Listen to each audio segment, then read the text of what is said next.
آپ اس کرسی پہ بیٹھنے کے اہل ہیں؟ پاکستان کو، اس عوام کو لیڈ کرنے کی اہلیت ہے؟ آپ یہ بتائیں یاسین صاحب، آج تک سوائے میری امی اور نانا ابو کو چھوڑ کر کسی کی اہلیت تھی اس کرسی پہ بیٹھنے کی؟ شیخ رشید کے ساتھ آپ کا کیا تنازع ہے؟ آپ ان سے کیوں نہیں ملتے؟ اب شادی کب کریں گے؟ عوام آپ سے سوال بار بار کرتی ہے یہ۔ ابھی میری عمر ہی کیا ہے؟ کیا عمر ہے میری بتائیں؟ آپ ماشاءاللہ اس وقت 32 سال کے بھرپور جوان ہیں۔ دیکھیں یاسین صاحب، یہ میرا میڈیکل رپورٹ آ جائے گی تو پھر ضرور ہم شادی کرے گا، اور میں پاپا بھی مجھے اجازت دیں گے تو ہم بھاگ کر ڈولی میں بیٹھ جائیں گے۔ اچھا، آپ ڈولی میں آپ نے بیٹھنا ہے؟ اوے آپ دلہن ہیں، ڈولی میں تھوڑی بیٹھیں گے۔ جی ناظرین، آج ہمارے اسٹوڈیو میں تشریف رکھتے ہیں، ڈمی میوزیم سے ہیں بلال بھٹو زرداری۔ ہم آپ کی ان سے ملاقات کروائیں گے۔ السلام علیکم۔ وعلیکم السلام، کیسے ہیں آپ؟ جی الحمدللہ زرداری صاحب، آپ سنائیں، ٹھیک ہیں بلال صاحب؟ بالکل میں ٹھیک ہوں، بڑی رحمت ہے پاکستان کے عوام کی، بڑی دعائیں ہیں مجھ کے اوپر۔ ماشاءاللہ ماشاءاللہ۔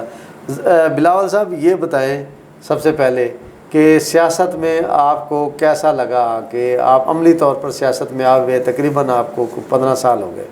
15 سال تو مجھے ہو گئے آئے ہوئے، لیکن یہ وراثت میں ہمیں یہ ملی ہے، میرے نانا ابو سے لے کر میرے اور جو یعنی چاچو بھی تھے وہ بھی دادو ہی لگے، اور پھر میری والدہ ماجدہ اللہ ان کی مغفرت فرمائے، وہ بڑی پاپولر تھی پاکستان میں، پاکستان سے باہر بھی، لیکن مجھے کچھ سیکھنے کی ضرورت نہیں پڑی۔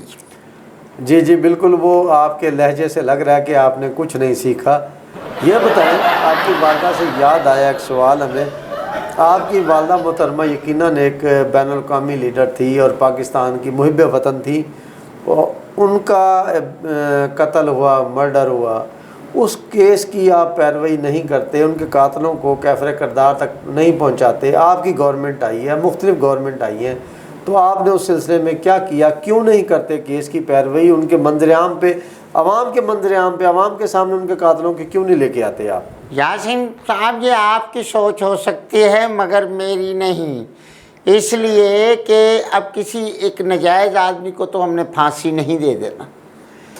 انویسٹیگیشن چل رہی ہے، جب بڑے بڑے ادارے ہیں، میں چھوٹا سا تھا تو اب میں بڑا ہو گیا ہوں، لوگ انگلیاں بھی اٹھاتے ہیں، باتیں بھی کرتے ہیں، ہم کروا رہے ہیں کوشش، بھلے ہماری جتنی مرتبہ بھی حکومت آئی ہے تو ہماری اور ہماری پارٹی کی، ہماری جو پارٹی کی پالیسی ہے، ہم کسی غریب آدمی کے ساتھ، کسی کے ساتھ زیادتی نہیں کر سکتے، نہیں کر سکتے۔ اتنے تمام تر وسائل ہونے کے باوجود ایک اپنی والدہ کے قتل ٹریس نہیں کر سکتے، آپ نے حکومت پاکستان یا اس کی عوام کے لیے کیا خاک کرنا ہے؟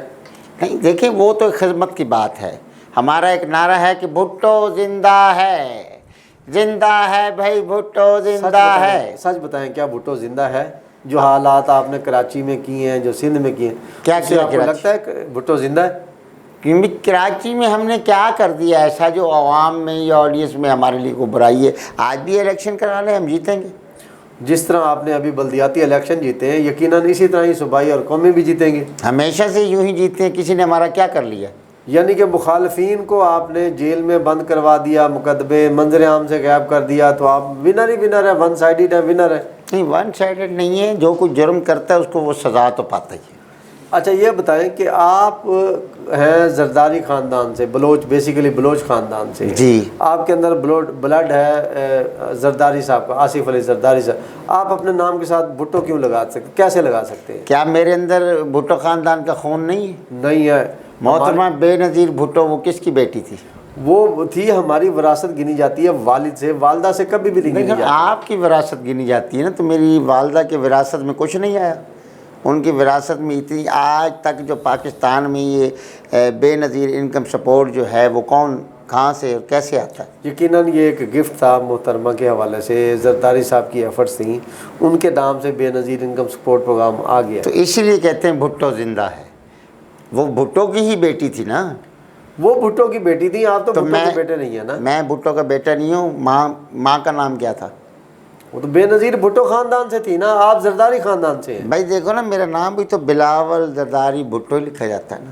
دو دو قومیں استعمال کرنے والے پاکستان کے واحد شہری ہیں آپ، پتہ ہے آپ؟ دو قومیں نہیں استعمال کریں، میں نے ان کا ایک اعزازی نام ساتھ رکھا، وہ میرے نانا ابو تھے اور ملک کے پیارے پاکستان کے ایک اعلیٰ عہدے پر رہے ہیں وہ۔ اچھا یہ بتائیں، سیاست میں اب آپ کا ٹاسک کیا ہے، مقاصد کیا ہیں، آپ کہاں تک کیا حاصل کرنا چاہتے ہیں؟ بس کر دیں۔ نعرہ تو ہمارا وہی ہے، روٹی کپڑا اور مکان، بھٹو زندہ ہے۔ معافی دے دیں، آپ نے روٹی چھین لی، غریب کے نوالا چھین لیا اس کے منہ سے، کپڑا اس کے بدن پہ نہیں رہنے دیا، مکان نام کی چیز نہیں ہے، کھلے آسمان تلے رہ رہے ہیں لوگ۔ اس نعرے کی بدولت عوام کو آپ کھا گئے ہیں۔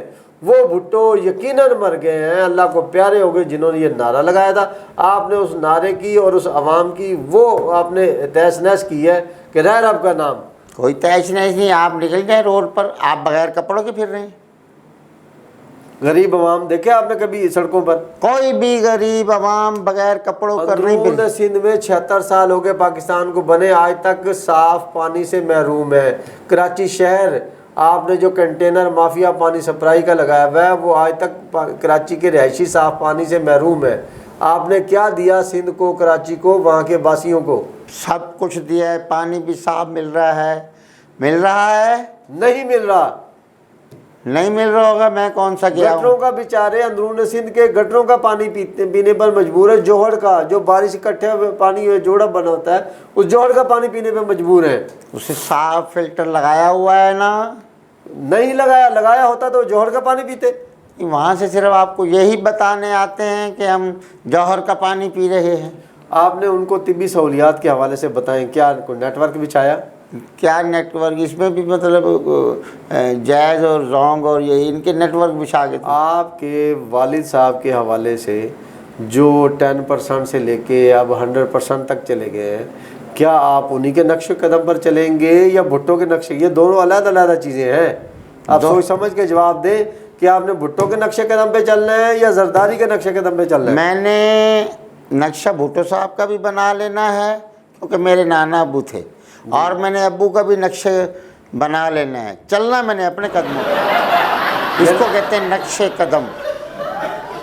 پیروی کس کی کرنا پسند کریں گے، بھٹو کی یا زرداری کی؟ میں نے بس دونوں کے نقشے بنانے ہیں اور چلوں گا میں اپنے، جدھر آڈینس عوام میرے پاکستانی قوم کہے گی ان کی خدمت کروں گا، یہ میرا ایمان ہے، میری بات ہے، یا یوں سمجھ لے ہمارے خاندان کی روایت ہے۔ جی آپ یہ بتائیں کہ فیوچر میں آپ کا پلان، پالیسی کیا ہے، ٹاسک کیا ہے سیاست میں؟ ٹاسک تو ضرور ہم پورا کریں گے۔ وہ کیا؟ ہم بات آگے پیچھے ہوگی، ہم ہر قیمت میں وزیر اعظم بنے گا۔ کیسے؟ پیسہ خرچ کر کے، منت کر کے، کسی کے پاؤں پکڑ کر، کسی کی جھولی میں بیٹھ کے یوں یوں یوں یوں یوں منت کرنی ہے۔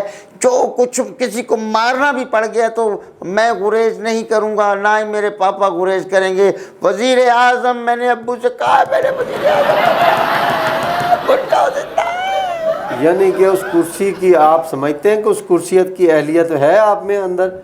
آپ اس کرسی پہ بیٹھنے کے اہل ہیں؟ پاکستان کو، اس عوام کو لیڈ کرنے کی اہلیت ہے؟ آپ یہ بتائیں یاسین صاحب، آج تک سوائے میری امی اور نانا ابو کو چھوڑ کر کسی کی اہلیت تھی اس کرسی پہ بیٹھنے کی؟ شیخ رشید کے ساتھ آپ کا کیا تنازع ہے، آپ ان سے کیوں نہیں ملتے؟ ملنا تو میں چاہتا ہوں، میرا بھی بڑا دل کرتا ہے، جتنا اس شخص نے مجھے پاپولر کر دیا ہے، بلو کے نعرے لگوا دیے، جیسے وہ گانا نہیں تھا کہ جانا ہے بلو، کئی لوگ میرے پاس آئے ہیں، بلو بلو بلو۔ میرے ابو نہیں جانے دیتے، آپ کو پتہ ہے وہ بھی ٹھاکر طبیعت کے آدمی ہیں، اور وہ بھی کھنڈ آدمی ہیں جس کا نام شیخ رشید ہے۔ وہ آپ کو بار بار بلاتے ہیں، آپ جائیں ان سے ملیں، اپنے سیاسی تعلقات، معاملات آپ اچھے کر کے چل سکتے ہیں۔ ہمارے دونوں کا منشور ایک ہے، روٹ بھی ایک ہے۔ اچھا، روٹ بھی ایک ہے؟ جی جی، ایک ہی روٹ پہ میں سمجھ وہ گیا بھی ہوں۔ لاہور ادھر سے جاتے ہیں، میں بھی ادھر سے۔ جی میں سمجھ گیا ہوں، آپ دونوں کا اگر روٹ ایک ہے تو پھر آپ کو یقیناً ملنا چاہیے۔ یہ بتائیں کہ جو بھٹو کے اصلی وارث تھے ان کو آگے کیوں نہیں آنے دیتے؟ ان کا شوق نہیں تھا، دل نہیں کرتا تھا سیاست میں آنے کا۔ میرے نانو چاچا جو تھے مصطفیٰ بھٹو صاحب اور یہ مرتضیٰ بھٹو صاحب، یہ جتنے بھی تھے، اور